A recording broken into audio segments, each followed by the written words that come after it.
Bismillahirrahmanirrahim. Assalamualaikum warahmatullahi taala wabarakatuh. Alhamdulillahi rabbil alamin wa bihi nasta'in. Wassalatu wassalamu ala sayyidina wa habibina wa syafi'ina maulana Muhammadinil amin wa ala alihi tayyibin wa ashabihi al-akramin wa azwajihi tahirati ummahatil mu'minin wa man tabi'ahum bi ihsanin ila yaumiddin. Subhanaka la ilma lana illa ma 'allamtana innaka antal alimul hakim. Amma ba'd. Assalamualaikum warahmatullahi taala wabarakatuh. Apa khabar semua? Mudah-mudahan sihat walafiat pada hari raya yang dimuliakan ini, Aidul Adha, hari raya Korban, hari raya yang mulia. Bahkan sembahyang raya yang kita telah tunaikan pagi tadi adalah sembahyang raya yang lebih afdal, yang paling afdal berbanding dengan sembahyang raya Aidilfitri. Sebahagian daripada kita rasa Aidilfitri itu lagi special, lagi istimewa. Tapi sebenar-benarnya raya Aidil Adha ni lebih istimewa. Jadi saya ucapkan selamat hari raya pada semua, minal aidin wal faizin, kullu amin wa antum bi khair. Mudah-mudahan kita beroleh kebaikan hari raya ini sehinggalah kita layak beraya di syurga. Bersama dengan saya pada tengah hari ini, Ustaz Syed Abdul Qadir Al-Jufri dalam Tazkirah Khas Negeri FM. Kita akan berbicara insya-Allah berkaitan dengan korban yang kita lakukan. Allah, hari ini kita dimaklumkan beberapa hari yang lalu bahawasanya terdapat sekatan kan untuk menunaikan korban pada tahun ini. Bukannya tak boleh buat korban langsung, cumanya di negeri di negeri Sembilan, maknanya dalam negeri itu yang ada sekatan kerana ialah wabak yang melanda, kerana PKP dan sebagainya, menyebabkan terdapatlah halangan ataupun dipanggil restriction di situ. Jadi kita mungkin ada yang rasa, ada yang mengeluh, ada yang rasa tak best tak feel, orang kata tak rasa raya kan, tak rasa raya korban tu, tak rasa tahu ni. Kata biasa raya korban ni dia mesti juga nampak sembelih tu kan, kambing tu kita dapat pegang, kata waktu tu baru rasa korban tu. Ada yang rasa macam tu.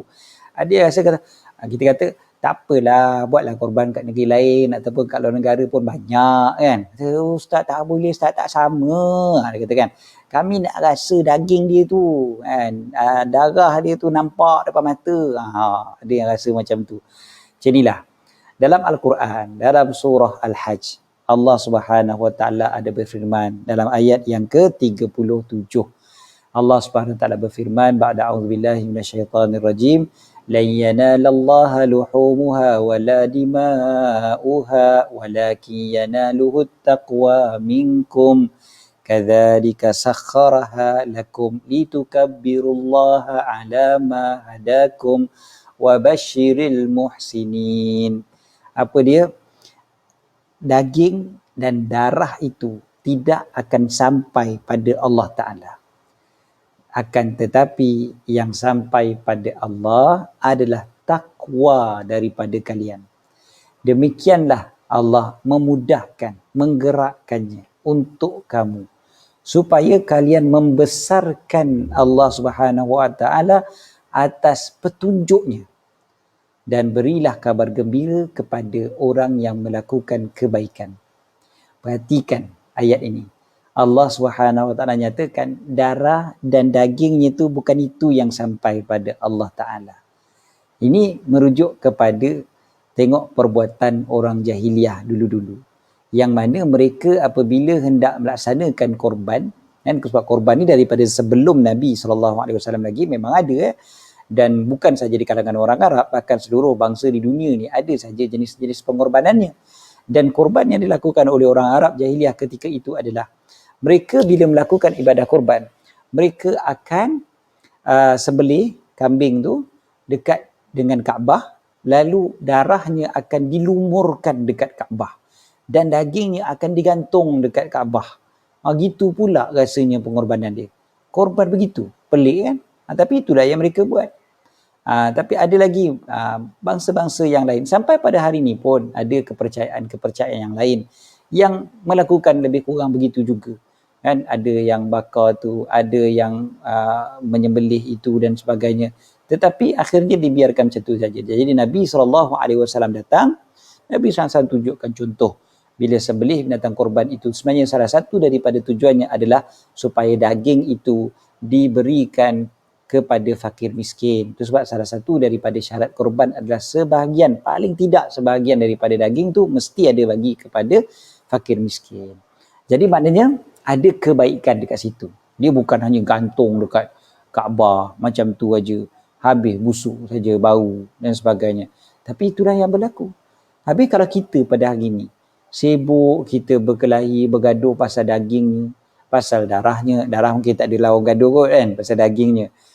Kalau sebelum COVID dulu kan, dulu bergaduh pasal jenis daging kan, pergi kat masjid tengok kan, dah lah tak nolong kan, tolong tengok je orang kata, tolong tengok. Lepas tu bila orang buat, bila menyembelihnya, aku nak tu batang pinang bagi kat aku.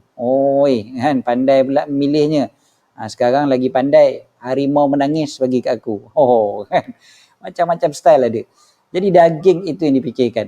Lepas tu kalaulah timbangan tu 100 gram aja kurang daripada kawan sebelah, mengamuk dia 7 hari 7 malam kan. Sebab dia rasa macam ini tak betul ni, tak betul, tidak adil. Daging dengan darah tu bukan segala-galanya. Ada juga kadang orang jiran sebelah buat korban, kita tak dapat daging dia, itu pun nak mengamuk juga, itu pun nak terasa merajuk dengan jiran tu. Kau buat korban daging sikit pun tak bagi kat aku daging korban ni dengan daging yang kita beli kat pasar, daging juga kan. Cumanya bila kita buat korban tu, yang penting apa dia? Taqwa. Walakin yanaluhu taqwa minkum. Yang Allah Ta'ala nak perhati, Allah Ta'ala nak tengok adalah taqwa daripada kita. Taqwa ni apa dia? Buat perintah Allah, tinggal larangan Allah. Jadi kalau kita buat korban tapi kita bergaduh, berkelahi, itu maknanya kita buat larangan Allah, bukan tinggal larangan Allah. Takwa tak ada lah kat situ kan. Begitu jugalah kalau tiba-tiba ada macam baru-baru ni kan, keluarnya arahan daripada pihak pejabat mufti dan sebagainya, tiba-tiba ada pula yang bangun maki hamun kan. Contoh mungkin tidaklah tuan-tuan, tak adalah buat begitu. Kalau ada, jaga-jaga kan, takut ada yang terkeluar perkataan-perkataan yang tak sesuai, perkataan-perkataan yang melanggar syariat sebenarnya. Rugi kita korban tu untuk dapat pahala, sekali kita buat dosa pula. Na'udzubillah kan. Jadi jaga-jaga, sebab yang Allah Ta'ala nak tengok adalah takwa daripada kita. Bukannya daging dengan darah tu semata-mata. Sebab kita kata korban boleh buat kat tempat lain. Hatta kalau kita tak tengok sekalipun, tengok binatang korban tu sunat. Betul. Tengok tu sunat.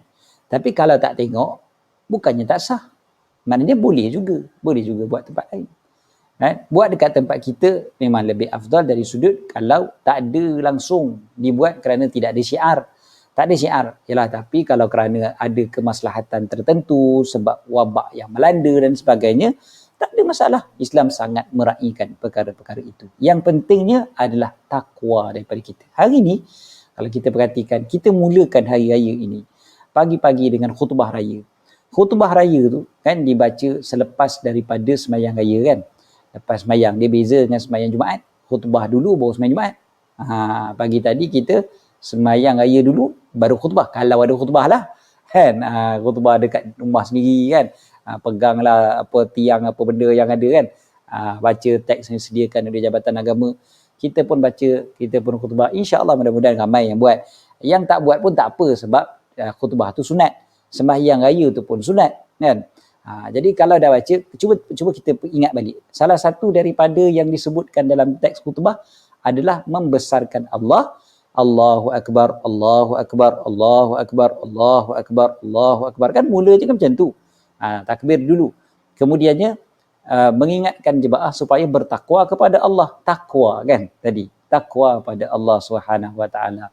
Itu yang kita diingatkan selalu pun. Waktu sembahyang Jumaat pun macam tu juga. Tiap-tiap khutbah Jumaat akan pesan pada kita supaya takwa pada Allah, bertakwa kepada Allah, ikut perintah Allah, tinggal larangan Allah, takut pada Allah. Ini yang sebenarnya nak dilihat pada ibadah korban.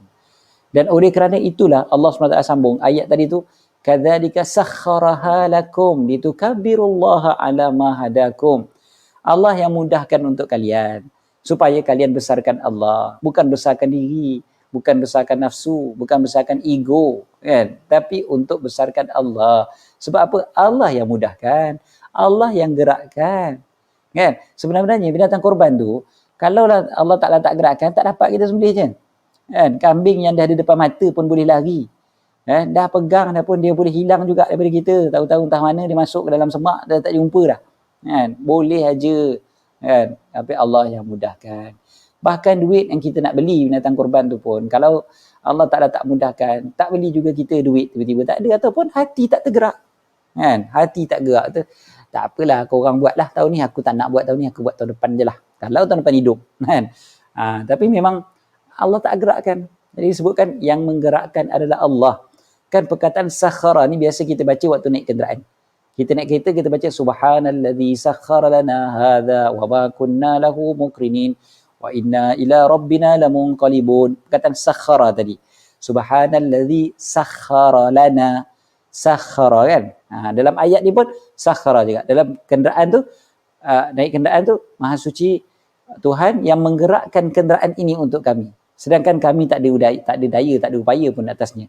Kan, kenderaan tu kan, walau kenderaan tu mahal macam mana, ada minyak, dah elok, dah semua minyak hitam, semua okey semua, sekali tiba-tiba tak boleh gerak juga kereta tu. Boleh jadi. Kan, sebab apa tak boleh gerak? PKP. Contohnya. Sebab apa tak boleh gerak? Traffic jam. Contohnya. Kan, kereta paling mahal pun duduk dalam traffic jam sama je dengan kereta paling murah. Tak boleh gerak juga dia bukan boleh melompat. Kan, bukan boleh ada laluan khas untuk kereta mahal saja. Kan, tak ada traffic jam. Tak ada. Sama je kita semua. Allah yang gerakkan sebenarnya kenderaan untuk kita. Macam tu jugalah dengan korban yang kita buat. Kita kena ingat Allah yang mudahkan. Jadi kita syukur banyak-banyak pada Allah.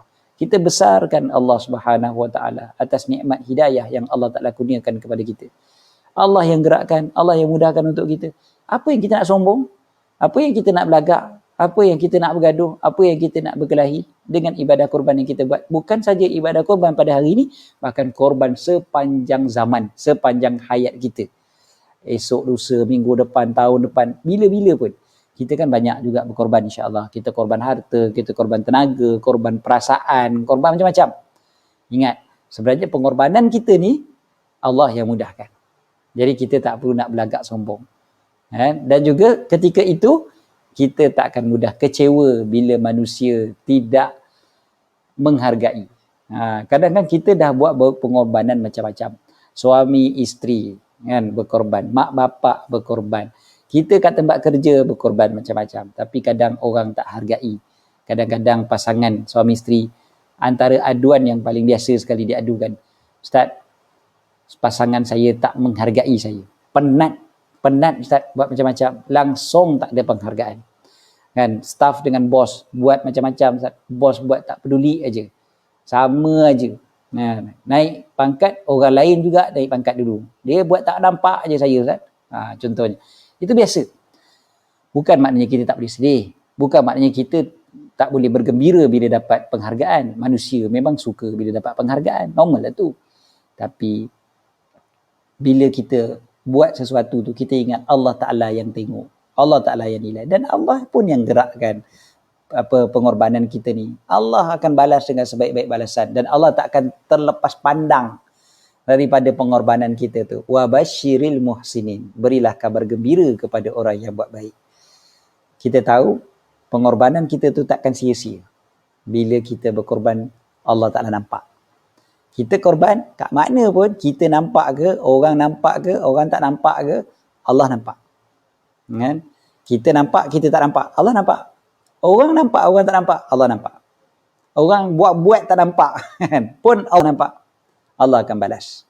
Jadi itu menyebabkan terhibur hati kita dan kita akan lebih bersemangat. Berterusan pula kita buat korban kita, insya-Allah. Jadi bukan hari ini saja ada korban, bukan esok, lusa tulat aja ada korban. Tapi pengorbanan yang perlu kita lakukan adalah sepanjang zaman. Mudah-mudahan Allah Ta'ala terima kita di kalangan mereka yang berkorban kerana Allah. Mudah-mudahan Allah Ta'ala jadikan kita di kalangan muhsinin. Selamat Hari Raya sekali lagi untuk semua pendengar Negeri FM daripada saya, Ustaz Syed Abdul Qadir Al-Jufri. Kita bertemu lagi nanti insya-Allah. Assalamualaikum warahmatullahi taala wabarakatuh.